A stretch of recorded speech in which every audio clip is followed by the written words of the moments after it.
Começamos te contando que a Justiça Federal do Paraná aceitou a denúncia do Ministério Público Federal e acusados de planejar o ataque ao Sérgio Moro e a outras autoridades viraram réus. A decisão é do dia 17 de maio, mas só foi tornada pública ontem à tarde. O grupo vai responder pelos crimes de tentativa de extorsão mediante sequestro, organização criminosa, posse ilegal de arma de fogo com numeração suprimida e posse ilegal de arma de fogo de uso restrito.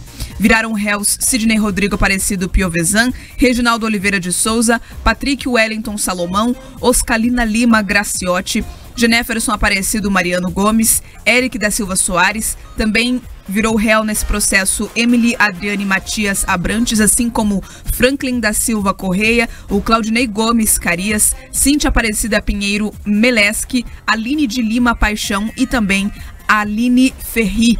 Em sua decisão, a juíza substituta da 9ª Vara Federal de Curitiba, Sandra Regina Soares, também manteve a prisão preventiva de 5 membros da organização criminosa e as medidas cautelares contra outros 3 envolvidos. A partir de agora, os suspeitos de envolvimento no planejamento de ataques ao senador Sérgio Moro, do União Brasil, e aos familiares dele, e também ao promotor do Ministério Público de São Paulo, o Lincoln Gaquia, além de outras autoridades, esses réus agora então serão julgados. Os criminosos viraram réus em processo decorrente da Operação Sequoia, deflagrada em março pela Polícia Federal. As investigações apontaram que a retaliação a Moro era motivada por mudanças no regime de visitas em presídios e que foram estabelecidas enquanto o ex-juiz era ministro da Justiça. Já o promotor Lincoln Gaquia atua há anos em apurações sobre os membros do PCC e suas ramificações pelo país. Ao longo da investigação também foi apurado que os bandidos trabalhavam com a ideia de sequestrar as autoridades como forma de negociar a liberação do chefe da organização criminosa, o Marcos Camacho, ou Marcola. Segundo os agentes da Polícia Federal, ao menos 10 criminosos se revezavam no monitoramento da família de Sérgio Moro em Curitiba desde o ano passado, como parte do plano elaborado pela facção. Em seu despacho, a juíza substituta da 9ª Vara Federal de Curitiba também autorizou o compartilhamento da ação penal à Justiça Federal do Distrito Federal e à Justiça Federal de Rondônia e também com o GAECO de São Paulo. Na decisão, a magistrada ressalta que o compartilhamento se justifica com o objetivo de cooperação entre instituições e órgãos na busca de provas e informações de interesse de investigações ou de instruções criminais. Tá, e portanto é uma decisão importante. Nós estamos falando da maior facção criminosa do país, que tem que ser investigada e punida com o rigor da lei. Então o judiciário agora faz o seu trabalho, as pessoas aí citadas pela Bia se tornaram réus e vão ter o direito agora de se defender, um processo será instruído e vamos aguardar para ver como isso tudo vai terminar. Mas é importante que o Estado brasileiro, através do seu braço judiciário nesse caso, dê uma resposta definitiva.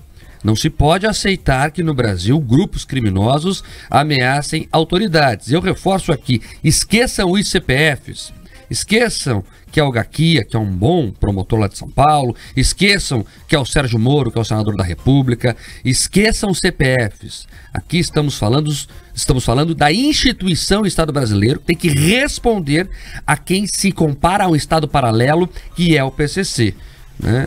Eu cubro esse assunto há muito tempo, fiz várias reportagens sobre o PCC e eles, no seu interior, se tratam como Estado paralelo. Em comunidades, por exemplo, de São Paulo, como Paraisópolis, ali tem lugares que a polícia não entra. Quem manda é o PCC.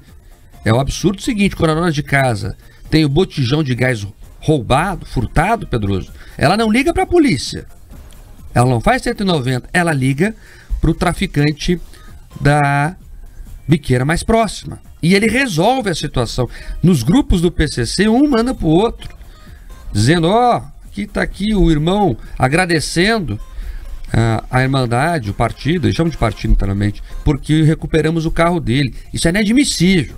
Isso é inadmissível. E é por isso que é importante que o Estado brasileiro, nesse caso, reforce através do judiciário, dê uma resposta à altura dentro do que foi apurado aí.